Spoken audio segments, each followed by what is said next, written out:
شروع کرتا ہوں اللہ کے نام سے جو بڑا مہربان اور نہایت رحم کرنے والا ہے۔ حضرت نعمان بن بشیر رضی اللہ تعالیٰ عنہ سے روایت ہے کہ رسول اللہ صلی اللہ علیہ وآلہ وسلم نے فرمایا، جو حلال ہے وہ واضح اور روشن ہے، اور جو حرام ہے وہ بھی واضح اور روشن ہے، اور ان دونوں کے درمیان کچھ چیزیں ہیں جو مشتبہ ہیں، ان کو یعنی ان کے شرعی حکم کو بہت سے لوگ نہیں جانتے۔ بس جو شخص شبہ والی چیزوں سے بھی ازراہ احتیاط پرہیز کرے وہ اپنے دین اور اپنی آبرو کو بچا لے گا اور بے داغ رہے گا، اور جو شخص شبہ والی چیزوں میں پڑے گا اور مبتلا ہوگا وہ خدا نکردہ حرام کی حدود میں جا گرے گا۔ اس چرواہے کی طرح جو اپنے جانور محفوظ سرکاری علاقے کے آس پاس بالکل قریب میں چراتا ہے تو اس کا قریبی خطرہ ہوتا ہے کہ وہ جانور اس محفوظ سرکاری علاقے میں داخل ہو کر چرنے لگیں، جو قابل سزا جرم ہے۔ اور معلوم ہونا چاہیے کہ ہر بادشاہ اور فرمانروا کا ایک حامی محفوظ علاقہ اس کے محارم یعنی محرمات ہیں۔ آدمی کو چاہیے کہ اس کے قریب بھی نہ جائے، یعنی مشتبہ چیزوں سے بھی پرہیز کرے، اور خبردار انسان کی جسم میں ایک مضغہ گوشت کا ٹکڑا جس کی شان یہ ہے کہ اگر وہ ٹھیک ہے، یعنی اس میں نور ایمان خدا کی معرفت اور اس کا خوف ہو تو سارا جسم ٹھیک رہتا ہے، یعنی اس کے اعمال و احوال صحیح و درست ہوتے ہیں، اور اگر اس کا حال خراب ہو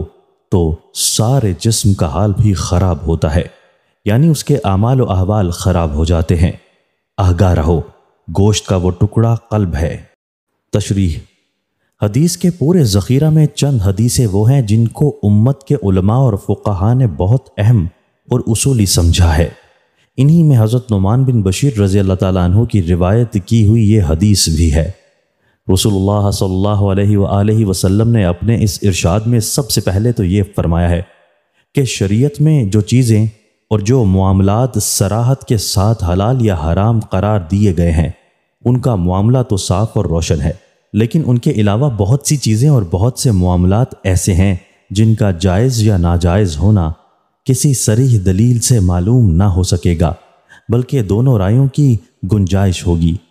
مثلا شریعت کے ایک اصول کی روشنی میں ان کو جائز اور کسی دوسرے اصول کی روشنی میں ناجائز قرار دیا جا سکے گا، تو ایسی شبہ والی چیزوں اور ایسے معاملات کے بارے میں بندہ مومن کا طرز عمل یہ ہونا چاہیے کہ ازراہ احتیاط و تقوی ان سے بھی پرہیز کرے، اسی میں دین اور آبرو کی حفاظت ہے۔ آگے آپ نے ارشاد فرمایا کہ جو شخص ایسی مشتبہ چیزوں سے پرہیز کا اہتمام نہ کرے گا تو وہ بے احتیاطی کا عادی بن کر محرمات کا بھی مرتکب ہو جائے گا۔ پھر اس بات کو مثال سے سمجھاتے ہوئے آپ صلی اللہ علیہ وآلہ وسلم نے ارشاد فرمایا کہ مثلا جو چرواہا اپنے جانوروں کو اس سرکاری محفوظ گاہ کے قریب اور بالکل اس کی سرحد پر چلائے گا جس میں عوام کے لیے جانوروں کا چرنا جرم ہے، تو بعید نہیں کہ اس کے جانور کسی بھی وقت محفوظ علاقہ کی حدود میں داخل ہو کر چرنے لگیں۔ بس جس طرح چرواہے کے لیے ضروری ہے کہ وہ اپنے جانوروں کو سرکاری علاقہ سے دور ہی رکھے اور اس کے قریب بھی نہ جانے دے، اسی طرح بندہ مومن کو چاہیے کہ وہ مشتبہ چیزوں اور مشتبہ معاملات سے بھی پرہیز کرے،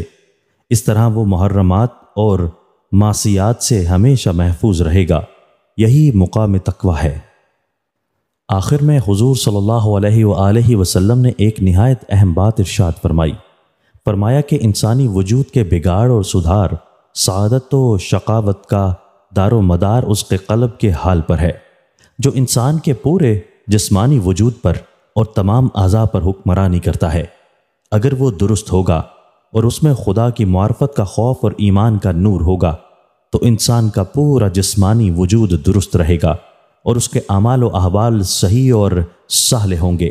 اور اگر قلب میں فساد و بگاڑ ہوگا اور اس پر حیوانیوں شیطانی جذبات کا غلبہ ہوگا تو اس کا جسمانی وجود فاسد اور غلط کار ہوگا اور اس کے اعمال و احوال شیطانی و حیوانی ہوں گے۔ اس حدیث میں قلب سے مراد انسان کا وہ باطنی حاسہ ہے جس کا رجحان خیر یا شر کی طرف ہوتا ہے۔ اس کا مضغہ گوشت کا ٹکڑا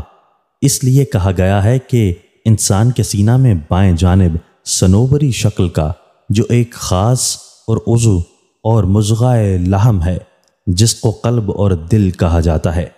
وہ اس باطنی حاسہ کا خاص محل اور گویا اس کا تخت ہے۔ رسول اللہ صلی اللہ علیہ وآلہ وسلم نے اس حدیث پاک میں پہلے تو محرکات کے علاوہ مشتبہات سے بھی بچنے اور پرہیز کرنے کی تاکید فرمائی، جو تقویٰ کی بنیادی شرط ہے۔ اس کے بعد آپ صلی اللہ علیہ وآلہ وسلم نے قلب کے بارے میں یہ آگاہی دی اور بتلا کر کہ انسان کی سعادت و شقاوت کا دار و مدار قلب کی صلاح و فساد پر ہے، اس کی حفاظت اور نگرانی کی طرف توجہ دلائی۔ مبارک ہیں وہ بندے جو قلب اور باطن کی اس اہمیت کو سمجھتے ہیں اور قالب اور ظاہر سے زیادہ اپنے قلب اور باطن کی فکر رکھتے ہیں۔ حضرات صوفیاء کرام کا یہی امتیاز ہے، اور رسول اللہ صلی اللہ علیہ وآلہ وسلم کی اس ہدایت کی اہمیت کو سب سے زیادہ انہوں نے سمجھا ہے۔ اللہ تعالیٰ ان کی برکات سے ہمیں محروم نہ فرمائے۔ بعض شارحین نے